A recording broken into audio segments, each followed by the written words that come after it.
But we made the call, and we had a stack of evidence that was about an inch and a half thick, just of papers of postcards that they left in our yard for our kids to find with their phone numbers on them, hidden around the yard. And we moved forward. We talked with the attorney, like, what are our options? Like, this is getting really, really creepy. I mean, it had been creepy, but finally it was like my husband realized that this has gotten to a point where, I've told you what I want. I've told you what I need to see happen. I told you what I need from you, but you're totally disregarding it. Are you walking through a storm that feels like it will never end? Do you wonder if life's storms have stolen the beauty from your life for good? You're in the right place. My name is Heather, and like you, I've been through a storm or two and wondered if life would ever be beautiful again. Here we share warriors' words, stories of discovering beauty after battles, and the worth in your wounds. Pick up your sword or boxing gloves and join the battle. Your words are powerful, my friends. Make them warrior words. Welcome, warriors. Miriam Susan, mother of 6 and Catholic convert, has spent nearly 3 decades navigating the physical and emotional trauma caused by toxic in-laws. Drawing from her ongoing healing journey, she hosts the Catholic Wives Desiring Peace podcast, where faith serves as the foundation for establishing healthy boundaries. Through personal experiences and insights, she creates a space where Catholic women with challenging in-laws feel validated and understood. Miriam Susan empowers women to charitably protect themselves and their families from controlling in-laws while honoring their Catholic values, a path she knows from lived experience. Now, before we hear Miriam Susan's story, here is a review from Deneen Miller, who was a guest on the show back in episode 56. She writes, one of my all-time favorite interviews. Absolutely loved doing this interview with Heather. She is a consummate podcaster and interviewer. I so appreciate her insightfulness with her questions and how she gives her guests room to share and express those deeper things. Consider me a listener now too. Well, thank you, Deneen, and I hope that you do get to hear your review read in this episode. So I am so grateful to hear that you enjoyed your time on the show and that you felt able to share your story and your daughter's story in a way that was meaningful to you. Thank you, my friend. Would you like me to read your review on an upcoming episode? Just go to Apple Podcasts and leave a review for the show. And who knows, I just might read your review next. And when you're done leaving your review, pop on over to Facebook and join the Warrior Words community at facebook.com/groups/Warrior Words. I would like this community to be a welcoming space for women who have survived trauma and now want to thrive. As a woman designed in the image and likeness of God, you probably intellectually know that you are beautiful. But maybe you don't see that beauty in yourself anymore. This community is made for women like you and like me, who sometimes struggle with new traumas or how to find beauty in life's situations. So let's support and encourage one another in our struggles, ultimately learning to find beauty even in the toughest of situations. Now, grab a tissue and join Miriam, Susan, and me as we talk about how controlling family members can become toxic, both emotionally and physically. Let's rock. Welcome, Miriam, to the Warrior Words podcast. Thank you so much for having me. I'm super excited to be here. Yes, and I'm glad that we were able to schedule and get on here together because we're actually talking about a topic that I don't think we've addressed at all here on the podcast, and that is about certain family members who maybe cross boundaries that they shouldn't. So Yes. I am going to open it up to you because I think we had discussed prior to hitting record that it might be a good idea to start in the very beginning when you first encountered this issue with people crossing boundaries. Yes. So in the beginning, let's no, I'm kidding. Um, so my husband and I met in college, and both of us went to a school that was not our hometown. And boy meets girl, boy and girl fall in love, and then boy takes girl to meet the parents. And it was about a 6 hour drive, and we drove to see his family. And I knew just from talking with my soon to be husband that there were some issues with his mom specifically. And we get to the house, and I had my own room. And it's just such a weird memory that just popped back actually fairly recently. And I took a shower, pretty benign thing by most accounts. But I grew up in a house where we didn't ever turn on the fan, the exhaust fan in the bathroom. So like having, the steamy mirrors and all that was normal. That apparently was a no-no at their house. And what happened was I was, putting my stuff away after taking my shower, and I hear my husband's, my boyfriend then, mom yelling at him and his brother about who didn't turn the fan on. Why are the mirrors in the bathroom all foggy? Why is this like this? And I'm like, oh my goodness. Like I knew it was me, obviously, Yeah. but that was my first experience with like, whoa, like what just happened here? And I didn't even really process it. On the way back to home or college, I had the absolute worst migraine of my entire life. I was nauseous. I basically just like slept in the back seat the whole ride home. And it really hasn't been until like within the last 2 months that I've thought about that and I processed that. And I thought, wow, that's my very first adrenal crash of many to come, Mhm. which was because of just the extreme amount of stress that I was under at their house that first time we met. So we went through dating, and when his mom found out that he wanted to ask me to marry him, she was not excited. She was not all those things that you hope a future Right. mother-in-law would be. Mhm. Um, and she found out because she read his journal. Now, this is a Oh, 20-year-old man wow. who was home, and she got a hold of his journals and felt like it was her right as a parent to violate his privacy and read his journal. And she made a lot of accusations of, you just want to marry her because you've slept together. Well, by God's grace, we were virgins when we got married. Um, and entwining all of that, like, well, you don't have to marry her just because you slept with her.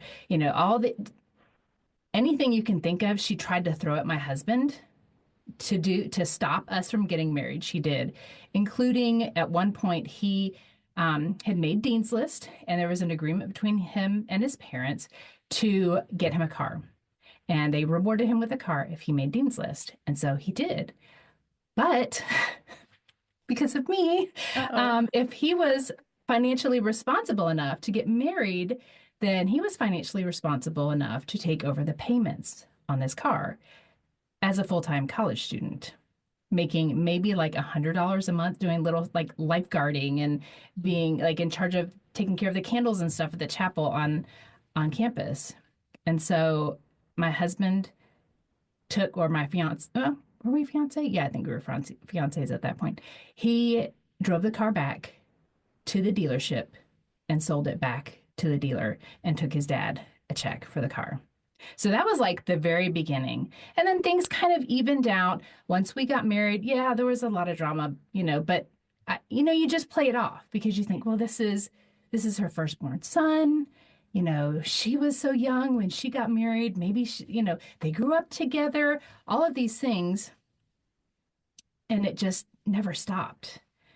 The phrase "a thousand death by a thousand paper cuts" really summarizes my experience for the last almost 3 decades with what now I consider to be highly, highly toxic in-laws.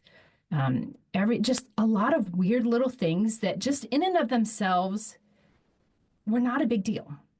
Right. Like they complained about the bed in our guest room. So we had three little girls. We had a separate guest room just for my in-laws to stay in when they came, because they would visit a lot more often than my parents would. And it was a day bed with a trundle. But I mean, we were not wealthy like they were. We just had a space dedicated for them. But apparently that was not good enough.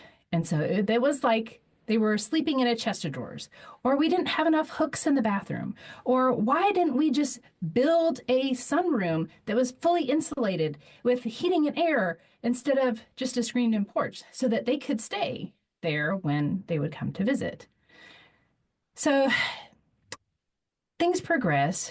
At this point, we have four children. My husband was active duty military. So that was a huge blessing to be active duty military, moving all the way across the country, it was really the best thing. God knew what he was doing, moved us far away so that we could start to have our own traditions, even though we would have these visits every 3 or 4 months, we would see my husband's parents. And that was completely normal for my husband. Um, and so he gets out of the military and we decide to move closer to home. And we had always wanted to do that. We had always wanted to go back, live near his family, because he loves his family. He's always very, that was one of the things that really attracted me to him was how much he loved his family. And so we ended up buying a house about an hour away. And things were okay at first. There were a lot of expectations of, well, so and so's having a birthday. We've never met so and so. Why do we have to go to the park? But that Yes. was the expectation. And what I now have words for, which I did not back then, was they were very enmeshed. And so we were just like an appendage on them. And we were expected to be at all the family gatherings. My children were expected to perform at family gatherings. My husband was expected to play the saxophone or the flute or whatever it was. There were a lot of expectations put on us that we did not ask for, we didn't want. And then we had this house, and it was an hour away. It was on a little hobby farm. And one day I remember we were just doing our thing. We homeschooled, so we were always home. And all of a sudden, one of the girls was like, "Oh, Grandma and Grandpa are here." It's like, really? They didn't call to let us know. No, they're out picking blueberries in the yard. So see, it No. wasn't like this bombshell thing. I mean, there were some things later on, Mhm. but there weren't. It was just a lot of little things that you could easily play off, very easily play off. It's like, well, that we're family. What's the big deal? They're coming over to pick. We're not going to eat all the blueberries anyway. Right. So what's the big deal if they come over and pick blueberries? And then we decided to move. We decided to move, but we knew things were kind of rough. We had had a very, very rough patch with my sister-in-law. She had some issues. We ended up taking her in for a while. We did not share enough information with my mother-in-law while she was living at our house. Things were extremely stressful at that time, getting phone calls from her to my husband every day for like 2 or 3 hours, just him being yelled at for those 2 or 3 hours. He got alopecia. He was like losing patches of hair, and he was like 30. Um, and we decided to move, and we thought, well, we're just gonna do this very under the radar, very incognito. Let's just put it up on Craigslist. This was when Craigslist was a thing where actually people went to. Um, and one day, my mother-in-law showed up, and as she walks in the door, now we had told nobody. We didn't have a sign in the yard, nothing. She's like, so have you had a lot of bites on the house? And my husband's like, yeah, actually we have. We've had some people who are come by and checked out the house. And we were like, what in the world? Like, what happened? Like, how did she know? She was stalking us before I even knew that that was kind of a thing to do on Craigslist. She was watching to see what was going on. It I was wouldn't I wouldn't even think to look for something like that. no, because you're not this crazy person, because you have normal thought patterns. Um, Yeah, so Oh, we ended up moving, and that was really good. We actually ended up moving down closer to my family, and then we took a leap and we moved overseas. And I will tell you that that was the most peace that we had had in our marriage, hands down, kind because of we knew hard to there just was an show ocean. up then. Yeah, there's an ocean. Yes. There's, a passport that is required before they could just drop in. So then my father passed away, and we moved back to be close to my mom to help her with that transition. And things were okay with my in-laws for a while. Um, but we realized that it was never enough. Like whatever we did was never enough. Like when we did live an hour from them, there was one point where my in-laws said, "Well, we just feel like we haven't seen the kids." And then my husband and I, you enter in these conversations, and these people are so good at talking and getting you to just start nodding your head and just kind of agreeing with what they say. It's almost hypnotic. And then you walk away and you're like, wait a minute, we saw them on Sunday, and then they had the kids on Tuesday, and then we saw them again on Thursday. And we counted, and in a 10-day period, we had seen them 7 out of the 10 days. And yet that wasn't enough. Wasn't enough. And it's like, okay, so that my husband started to pick up. Now like I said, he always knew there was something off with his mom. That's when he was like, okay, starting to piece things together. This is not normal. Like this is a lot. Like we have seen you a lot, and it's still not enough. So at one point, we had my husband took a job overseas, and it was going to be a 90-day deployment, and it was going to be in a combat zone. It was with the Department of Defense contractor. It was a high risk job. And actually, there were some people who did not come back when he was there at this job. It was based in Afghanistan. And we had told my in-laws that he was leaving. We were still on decent and decent grounds with them at that point. Um, and we said, well, he's leaving on, Tuesday. And they just happened, in air quotes, to find a marriage conference that they were going to go to that would lead them to cross paths with our town over that weekend right before he left. And so I was like, well, why don't you come that Thursday and Friday? We'll visit. You can see, because I'm a mom, so I know that it would be hard for me to know that my son is going off to a combat zone. So, okay, why don't they come visit, and they'll get to see the kids, and we'll do all that. And so we did. But before they came, they wanted to stay in our house. And by this point, I was already starting to piece together that my body does not react well to them coming. Even just thinking about it, making the plans, anxiety would kick in. And it just felt like butterflies, but it was like I never felt that way going to see my parents, but it was just them. And then I would just have headaches, and I felt awful after they left. Now I know that it was just a huge adrenaline surge, and then I would crash afterwards. Um, but so we decided they could come, and they visited. And right as they were leaving, my husband, just in passing, said, hey, why don't you come by just real quick on your way home? Just stop by. Maybe one of the girls will make cookies, and we'll just visit again. And then they left to go to the conference. And I was like, honey, I don't really want to see him again. Like, this is our time. you have six kids. We have six kids at that point. Um, I just want it to be us. Like, I don't want to see him. Like, we've already seen him. Let's let him be.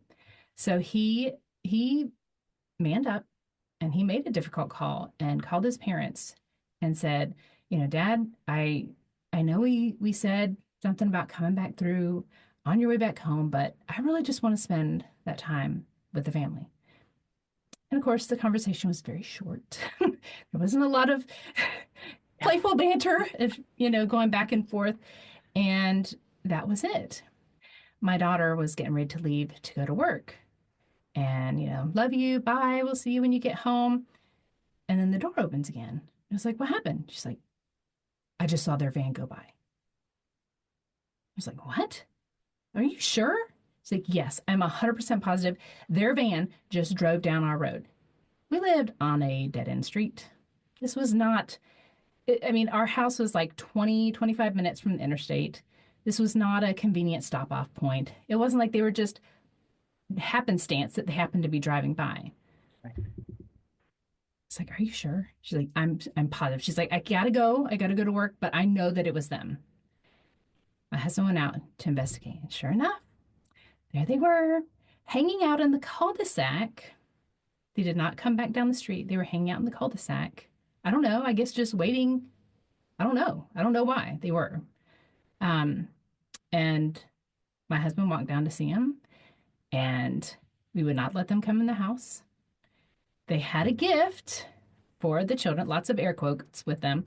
Um, they had a gift that they wanted to give the kids that was some seashells from the beach because the place they stayed at for the conference was at the beach. And some of the little, like, just like the decorations that you kind of throw away and you clean up after you have a conference, Yeah. that in a bag for the kids. And that was the excuse as to why they were down our street.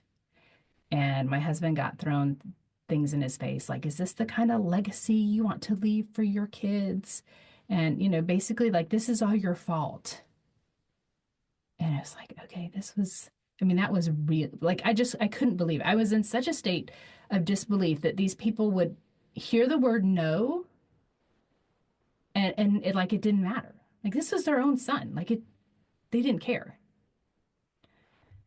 He goes on the trip, comes back, and we had just entered the Catholic Church. We're converts.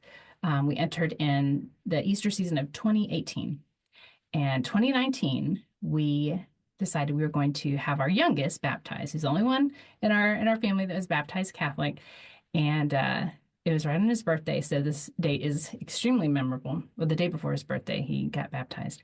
And my brother-in-law, my husband's brother, is a Catholic priest, also a convert, and he did the baptism. And so, of course, Grandma and Grandpa, my in-laws, are invited, which, I mean, I probably would have invited him anyway, but didn't want to. And that weekend was the breaking point. My mother-in-law she was on fire. She was on something. She was so intense that weekend. We were intense too, anticipating. So so I have to say that it's like, I know that she was intense, but at the same time, we were being hyper vigilant.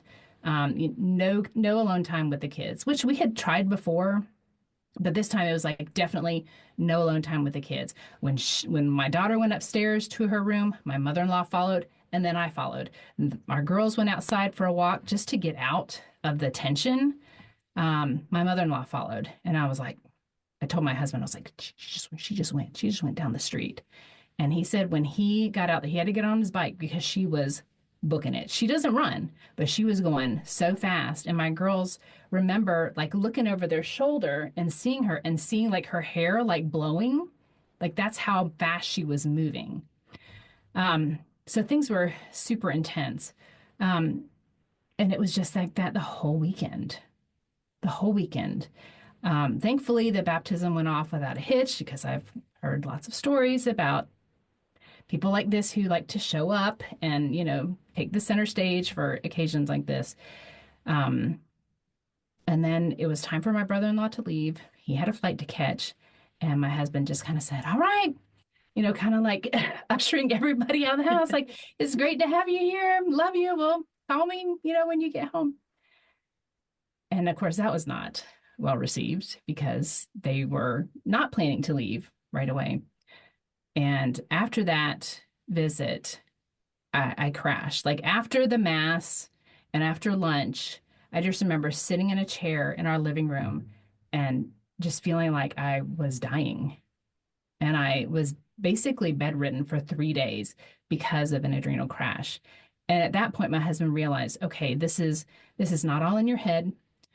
This is not about you needing to pray about how you see my parents, which I had been told a lot of times. It was a physical, obvious physical response that my body had. So he emailed or texted his parents and said, basically, don't call us, we'll call you. Now, what happened after that, we could have never, ever, ever imagined. Not, I mean, it's still hard for me to believe. Um, that was 2019, so 6 years out.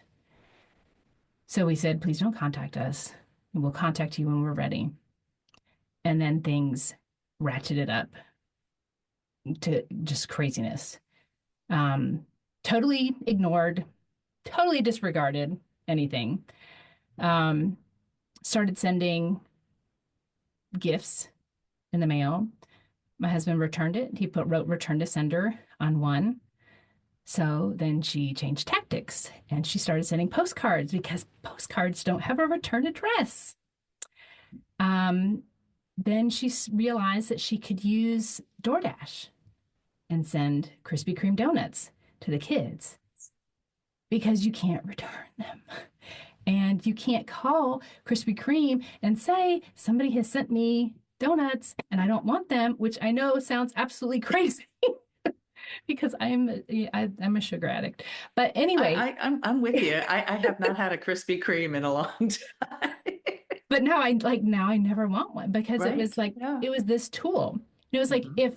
if I give them to the kids, she wins because they're going to ask. They weren't little. At this point, my oldest was 21. But so you get these donuts, and what are you supposed to do? The kids are going to ask where they came from. And if I tell them, because I'm not going to lie to my kids, then it's like, oh, well, she wins because she's the good grandma and she sent the kids donuts, even though they knew that we told them not to contact. So there's so much more that happened. Then we decided to move. Again, like our first move, we decided to try to play under the radar, but at the same time, it's like we had to list it. This was a bigger house. It was one that we needed to get.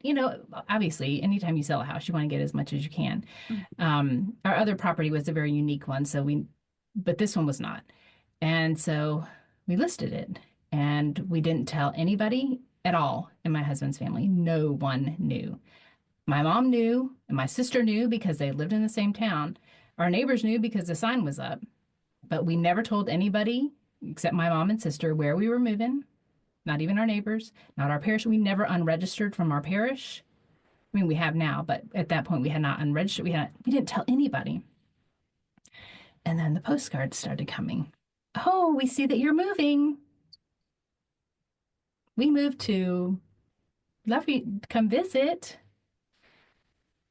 And then the week that we were moving, I was selling our dining room table, and like the guys had just left. Like two guys came and they picked up the table, they picked up all the chairs, they had just kind of pulled away, and the doorbell rings. And I was like, okay, that's kind of weird. At this point, we had installed a security camera because we knew that there was a likelihood that they would come back.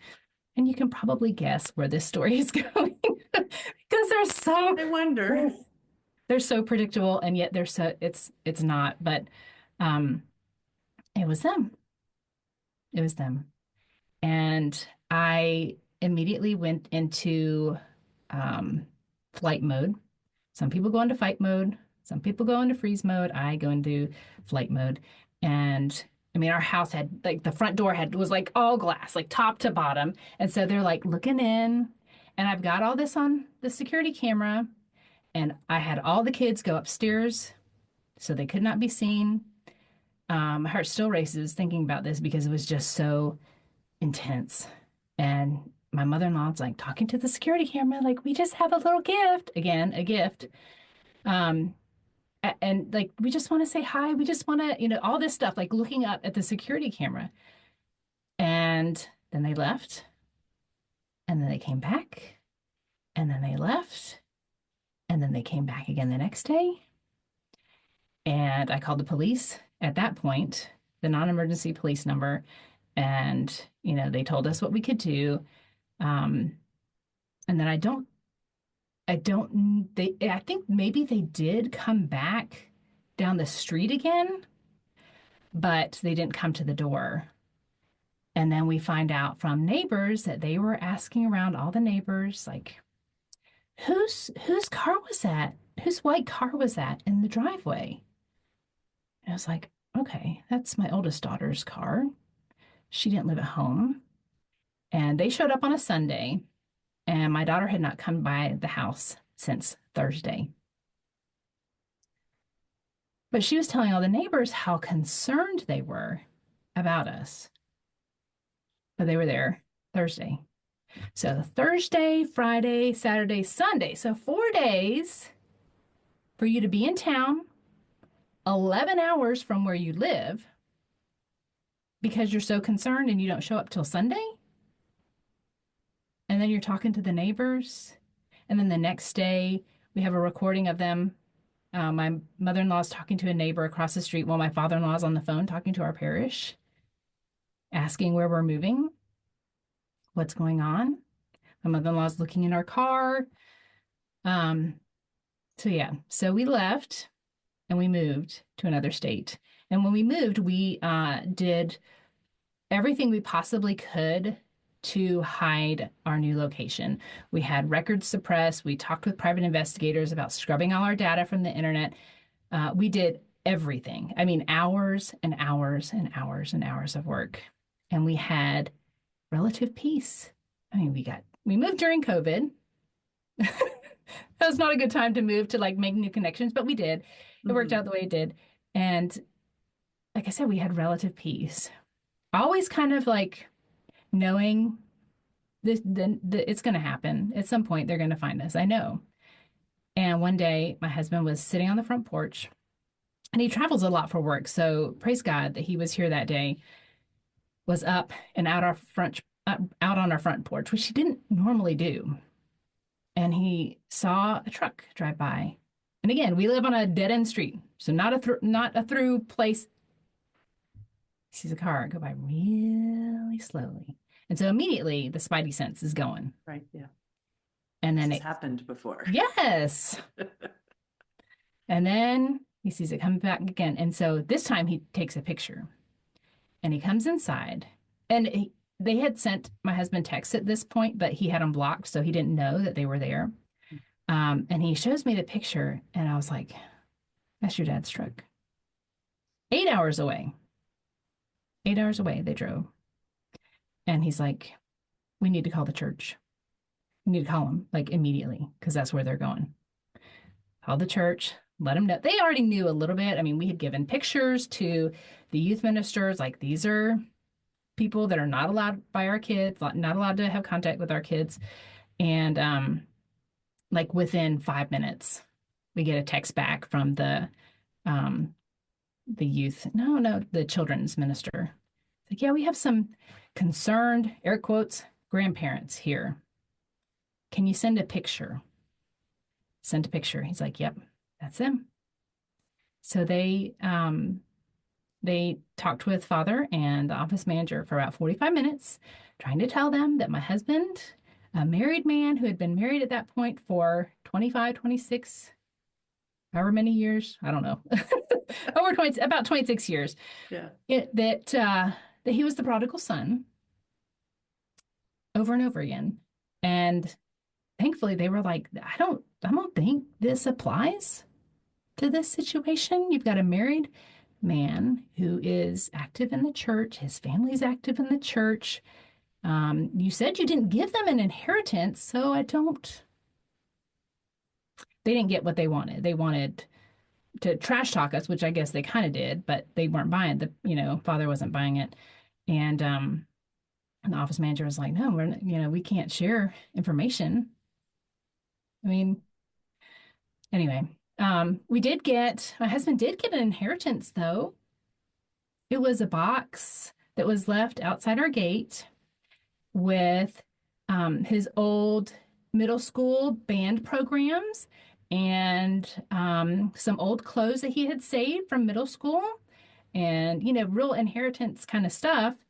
Um, and the real knife in the back was it included gifts that my husband had got for his dad, and his dad had returned them. And I know that that's still very raw for my husband because they just did that to be mean. I mean, that's there's no other way to explain it, is that they just did it to be mean.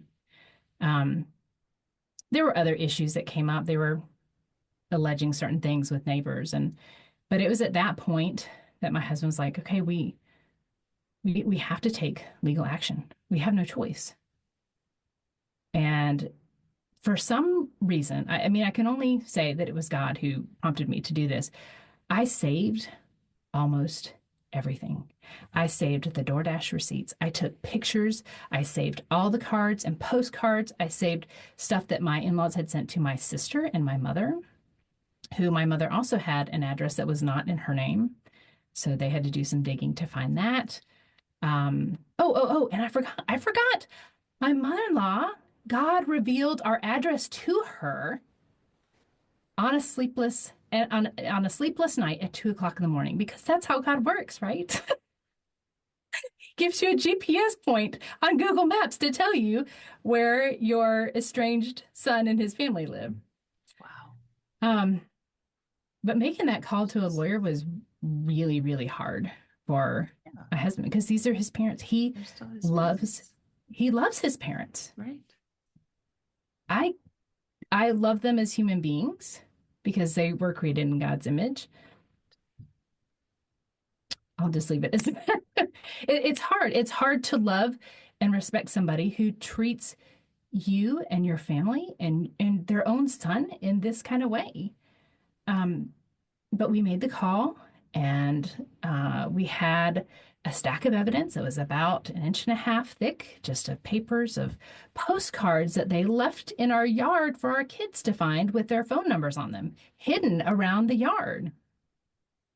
And we moved forward. We talked with the attorney, like, what are our options? Like, this is getting really, really creepy. I mean, it had been creepy, but finally it was like my husband realized that this has gotten to a point where, I've told you what I want. I've told you what I need to see happen. I told you what I need from you, but you're totally disregarding it. So the lawyer's like, well, basically, your only option is to seek a protective order. And we were like, okay, well, what does that mean? It's like they just can't contact you. It's like, okay. And that's all we knew. And so we're like, well, I mean, for the sake of our children, all of our children, well, that we have 4 girls and 2 boys. Our oldest does not live with us. Our 3 older girls were almost all, 2 were adults at that point. And they're like, Daddy, we want you to do this. And I don't know that he would have done it without them saying, we need you to do this. We need you to protect us. And so we did. And the lawyer was very clear. He's an expert on evidence. And he's like, when we send for the paperwork, you might get an ex parte protective order, which means that you can get a protective order without a hearing. And he said, but usually those are cases of domestic violence where, where bodily harm is imminent and likely. And so we thought, okay, well, we'll do that. But by some miracle, we got it. We got it. And so at that point, it was just amazing. Like we couldn't believe it, that we were actually doing something to make them stop. And then my husband got a very nasty email from his brother, or maybe it was a letter, or maybe it was both. He heard from his brother, who's the golden child, and couldn't believe that we had pulled this stunt And what we didn't realize, and our lawyer didn't tell us, is that when somebody is under this, kind of order where they're not allowed to contact you, you can't have firearms. I mean, logically, that makes sense. If you're a danger to somebody else, obviously, you having access to firearms is not the smartest thing. Right. Um, and my father-in-law is an avid hunter, or he Oh, was. And so what we think happened, we don't know. The order was served to them for a hearing by the local sheriff's department in the town where they live. And I think at that point they had to seize all of his guns. And I think they're just all sitting in the armory somewhere.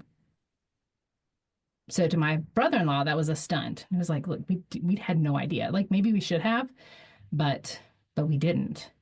And so but that wasn't the that wasn't our point. intent. It Right. wasn't, Like that yeah. wasn't, it was like, woohoo, now we're, I mean, because I know for my father-in-law, that's his escape from my mother-in-law's intensity is to go hunting and have, a lot of time sitting in the woods by himself, without her. But yeah, I think that's most of the story.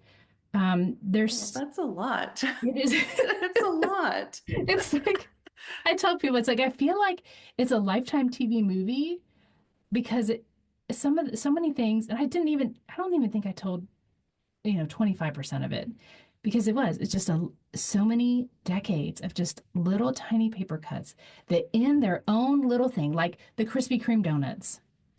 We told my father-in-law, please don't make us take legal action. We don't want to. And he sent back an email saying something about how I consulted, legal counsel, and they said assault by Krispy Kreme donuts, is a minor offense.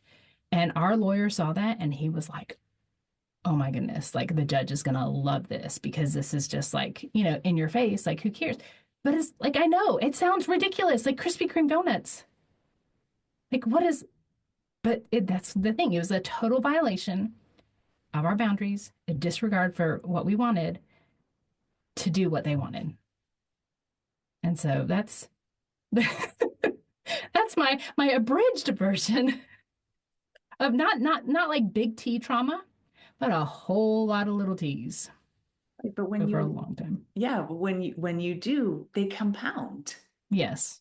If you have one paper cut on one of your fingers, okay, you can live with that. Yeah. But then that same finger gets five more, and it impacts how you bend at the knuckles. It Yep. starts to impact your entire body, Yep. which you had that physical reaction. It Yes. started to impact your physical Yes. body. From the beginning. Yeah. And so while, while it's not, because you mentioned, with the ex parte that, there wasn't a big chance of you getting it because it's Right. usually referred to, reserved for, physical imminent harm. And what I think our part of what our judicial system needs to realize is that you are having physical Yeah. danger. That was physical danger to your body. Nobody's punching you and nobody's cutting you with a knife, but their actions and their words Yes. are having that same impact. Yes. Yeah. And I realize that, in our system, that's not a very provable Right. cause effect Yes. um, thing, but it's I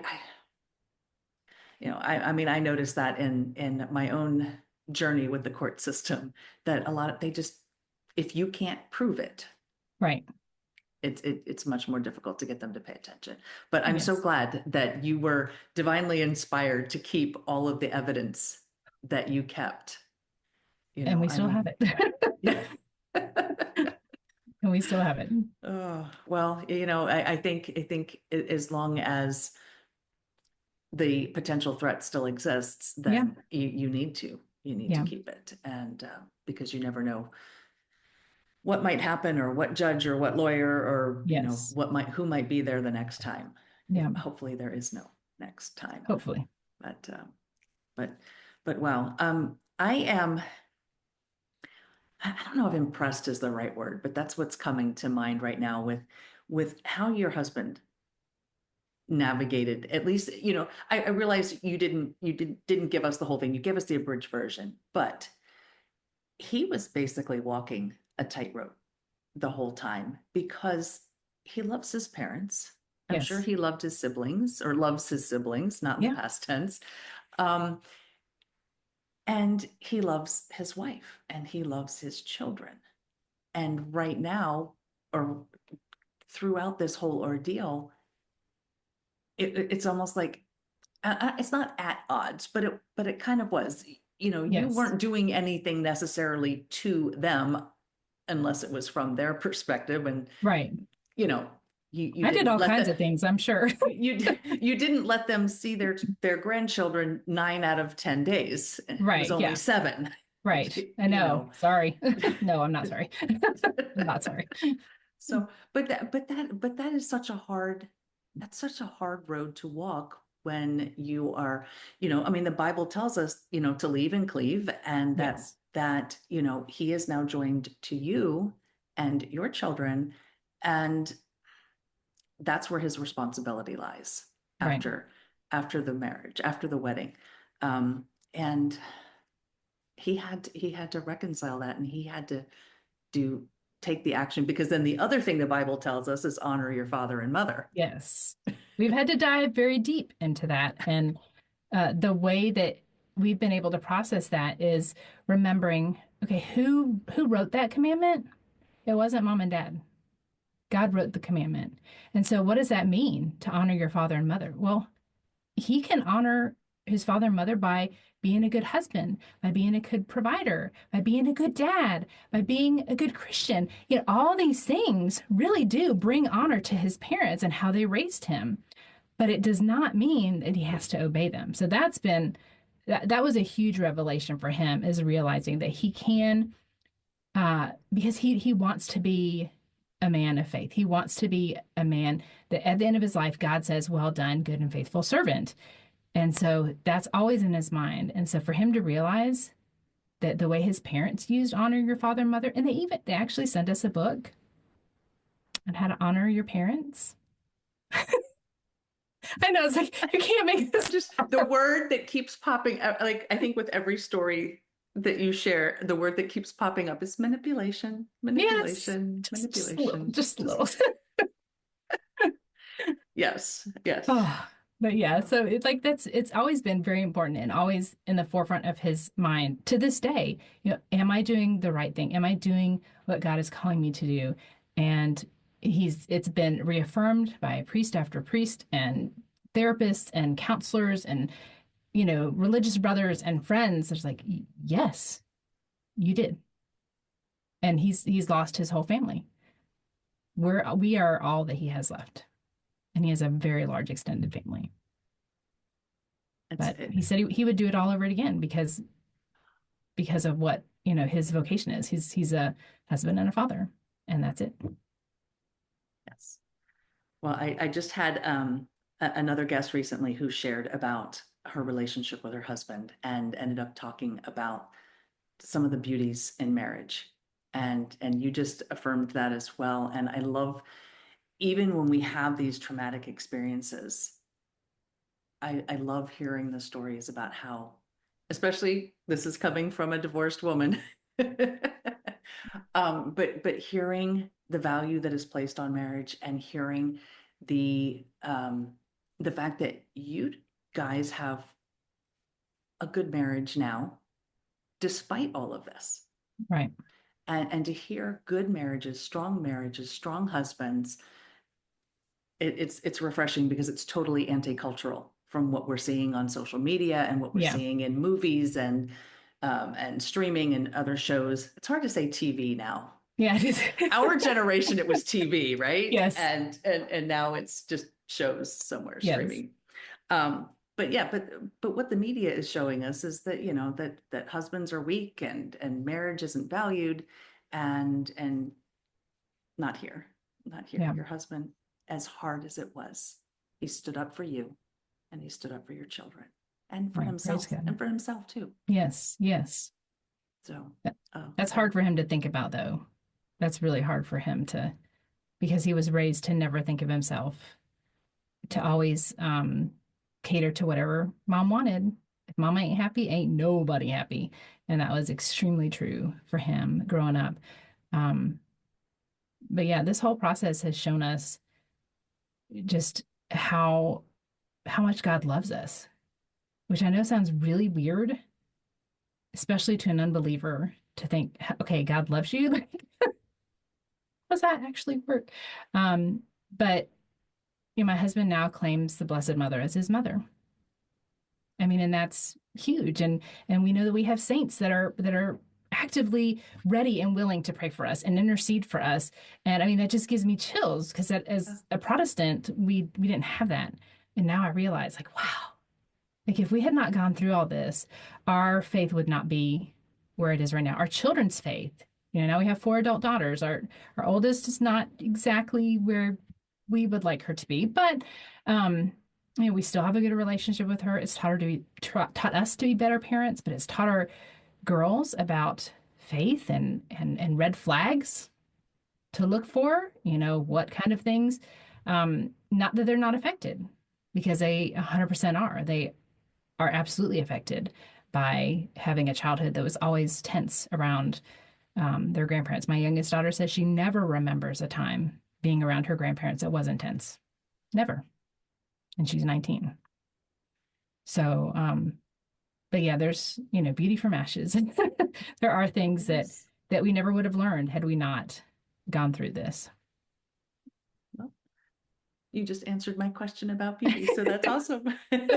Goodness. So, okay, so we had all of this tumultuous um, couple of decades, 3 decades almost worth.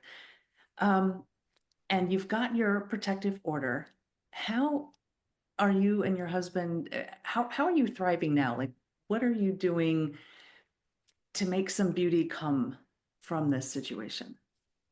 It's been very hard fought, very hard fought for me, for my physical healing, just realizing the role of hormones and like prolonged chronic stress and how that affects you. So I'm very much still in the healing process from that. I mean, you can't go from being, in your early 20s to being 50 and having basically chronic stress all that time and it not take a long time to heal, which stinks, but it is what it is. At least I feel like I know there's a path, there's a light at the end of the Right. tunnel, yeah, that I am on. My husband has come from, thinking about his parents first thing in the morning and thinking about them the last thing before he goes to bed to not doing that. I mean, and that's huge. It's huge because I felt like the relationship with my in-laws really stole a lot of his attention from us. Um, and now we're getting that back. Praise God. Probably the most easily tangible thing is that it has opened the door for me to do things like this and share my story with other women. And just yesterday, I was sharing our story, a much more abridged version, with some ladies at a tea party, and another lady in that group said, "Yeah, my mom is a lot like that." And I think, I don't like to give the enemy, the devil, a lot of credit, but I do know that he loves silence. When we have these situations, he likes to have us try to feel the burden of shame and guilt as much as possible to keep us from a relationship with God. But when we start to talk about these things, that's why I love your podcast, because it gives people an avenue to share the hard things that have happened in a way that is very freeing. And just sharing your story does that. It lifts that burden so other people can help carry it. And so just connecting with other women who have said, gosh, your podcast really helped me. Gosh, what you told me really was helpful. Thank you. I mean, that's been a very unexpected um, part of this that has just been amazing to help me not only help deal with all the things that, I'm still having things that come up and it's like, oh my gosh, I can't believe that happened, but have like a purpose behind it, have a purpose behind all of this pain. And that has been very, very healing, is to know that I can take this awfulness, this tumultuousness, like you said, and turn it into something that can help others and help them have a voice. I mean, thank you that this not maybe not thank you that it's happened, but thank you that now I have an opportunity to use it, so it's not just a heavy burden that I carry. Absolutely. And you mentioned your podcast, so share a little bit about your podcast because I did mention it in your bio part. So Right. tell us about it. So my podcast is called Catholic Wives Desiring Peace, and it's not just for wives. I actually have a husband who listens to it, which is kind of neat. A husband of a friend of ours, and her mom was the toxic one. And I share insights. I feel like every week, every time I need to hit record, God just gives me something to download and to share. We're going up on like episode 65, 66 this week, which is kind of crazy, and just me Yeah, talking. So I'm looking forward to having more people on to share some other voices. But that comes out every week, and I have a little newsletter that just goes along with it. And then, if it's okay, I would love to give your listeners a free gift. If you go please. to desiringpeace.com/journal, I have it's called the Desiring Peace Journal, and it's just a self-prompted PDF where you can just journal and just kind of process some of the things that you're going through. Think about, what are you seeing? What would you like things to be like? And just really just kind of getting all this out of your head and onto paper. Because up here, it is not good. Up here, it just, kind of keeps going and you just think about it over and over again and it doesn't give you anything to do. And so I'd love for your listeners, if they're interested, to grab a copy of that absolutely free to help them process and think about, if they have situations like this. And it doesn't have to be in-laws.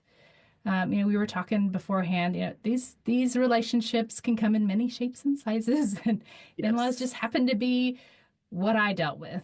But, parents, grandparents, siblings, it's all this toxic stuff. It weighs on us. And I feel like it's important for us to share, even if it's just pencil and paper and get it out.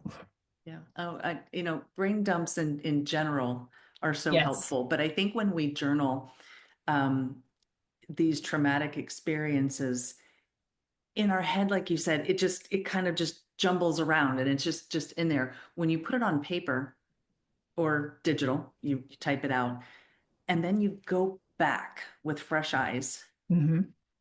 you can maybe see patterns and Yes. you can see, oh, when she does this, I do that. Or, there's something in there that you may not have realized when you're writing down. But it's Yes. that time and that fresh eyes, you come back and it's like, oh, I, I see now. Yes. Yes. And Those yeah, patterns. yeah, it just helps your brain to process it. So yes, please go grab the journal, whether you're doing it for toxic in-laws or other people in your lives. But yes, please take advantage of that. And thank you for that. Very Happy to much do it. appreciated. And so the last thing that I like to ask everybody is, so you mentioned how my podcast allows people to share their stories, but I think it also allows people who are listeners to listen without shame or guilt that you had mentioned before as well. Because all they have to do is put something, hit play, Yes. download and hit play. They don't have to tell anybody that they're Right. listening. They don't have to necessarily, share with a priest or a pastor or a therapist yet. Yes. They can listen and process and feel heard and feel seen because someone is experiencing what they have experienced. So with that in mind, what would you say to a woman? Because most of my listeners are women. I haven't have any had any men come forward yet. I bet there's one out there. Be brave. Other than my few male guests. But what would you say to that woman who's listening who has a toxic relative in their life and they just don't know where to go or what to do? I understand. I know what it's like to feel hopeless and stuck and just scared for the future. I'm scared for the future. I was very scared for the future thinking that one day I would have to be like a primary caretaker for my in-laws. Um, but what I would say to her is never give up fighting. Never ever give up fighting. And I don't mean fighting like with your fists or fighting with anger, but fight with prayer, fight with patience, fight with your faith, and then any legal options that are available to you. But never ever give up. Never lose hope. Maybe I don't know. Like I said, I never imagined I would be in the situation that we are in right now. I never thought I would maybe be rid of them is not the right word, but I never imagined that we would have gone so long without having to see them and having to do the dance and pretend and walk on eggshells. And I never, ever, ever imagined it. But yet here I am. And definitely what was the undercurrent that I never gave up praying for my husband. I never gave up praying for the situation and really just crying out in desperation to God, like, please help me find a way through this. And he did. He came through in very miraculous ways. So just never ever give up fighting. For that. And with that, I will thank you. Thank you for your time and your bravery. I know it's a difficult and challenging situation, and I appreciate that you are willing to share your story so that someone else may not have to experience what you did. So thank you. Oh, my pleasure. Like I said, if one person can listen to this and have the courage to stand up and say, you know what, honey, we things need to change and protect their children, then that's all I can ask. That's all I can ask. So thank you for giving me this opportunity. I really have enjoyed chatting with you. Well, thank you very much.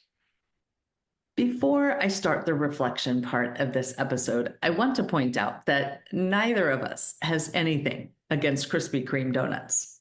In fact, I was so sad when they closed in my area a few years back.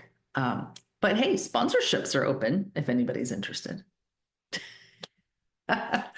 Okay, so I was glad that Miriam could laugh about that story and other parts of her story because laughter is so healing. And I know it can seem impossible as you're sitting here listening to this episode. Maybe you're thinking, "There's no way. There's no way you could laugh about your story or even parts of it."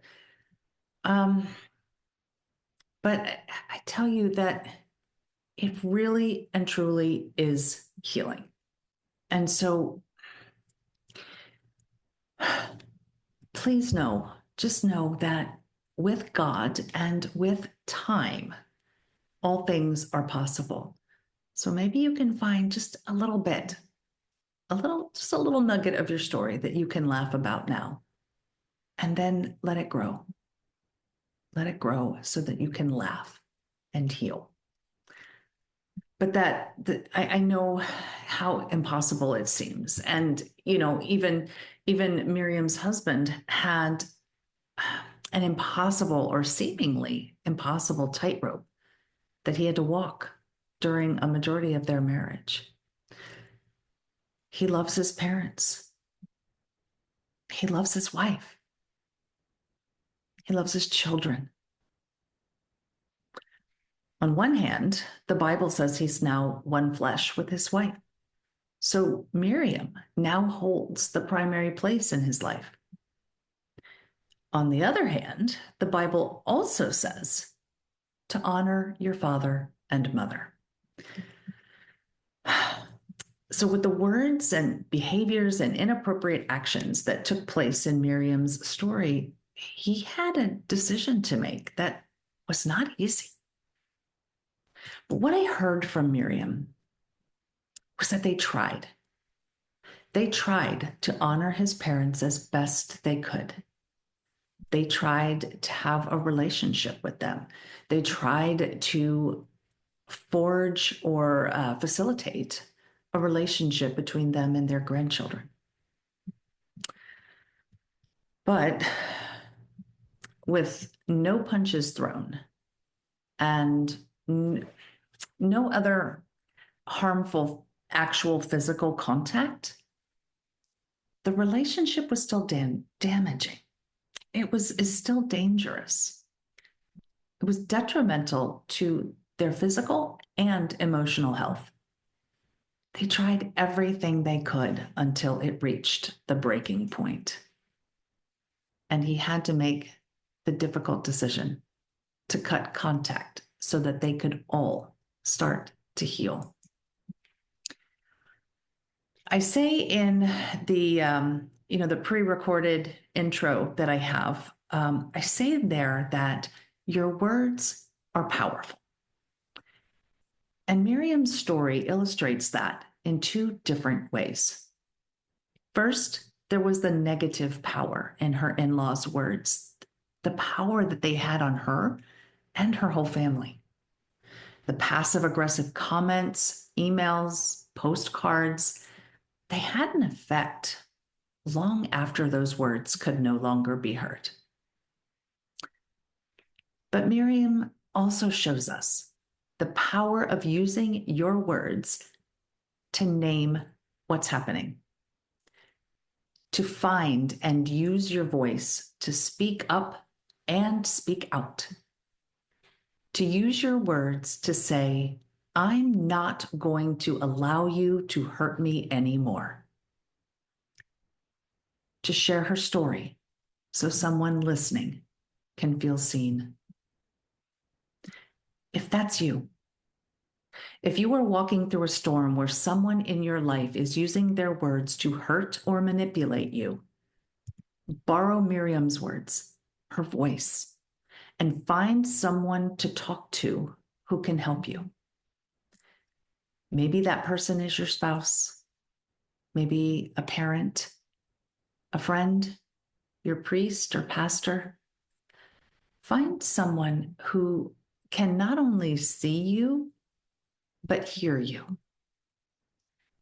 Use your words to take your power back from someone using words to hurt you. Find your voice and recognize that you still have value. And if someone comes to you with their words, listen. Listen. And listen. Then hug and help as you are able. So there's your something to think about this week. Until we meet again, armor up, fight the good fight, seek beauty, and make your words warrior words. God bless.